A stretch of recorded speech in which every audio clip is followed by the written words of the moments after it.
সুপ্রিয় দর্শক, স্বাগত জানাচ্ছি ঝিনাইদহ টিভির বিশেষ অনুষ্ঠান ঈদ আড্ডা।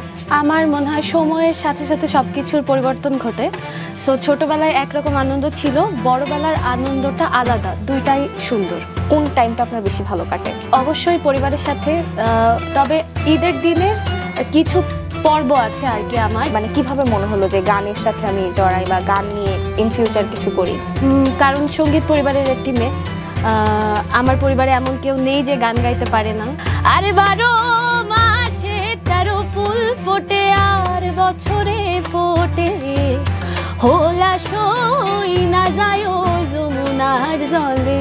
যেহেতু আমি পরিবারকে ছেড়ে একা থাকি ঢাকাতে, আমি আমার মা বাবাকে অনেক মিস করি। ছেড়ে দিলে সোনার গো আর তো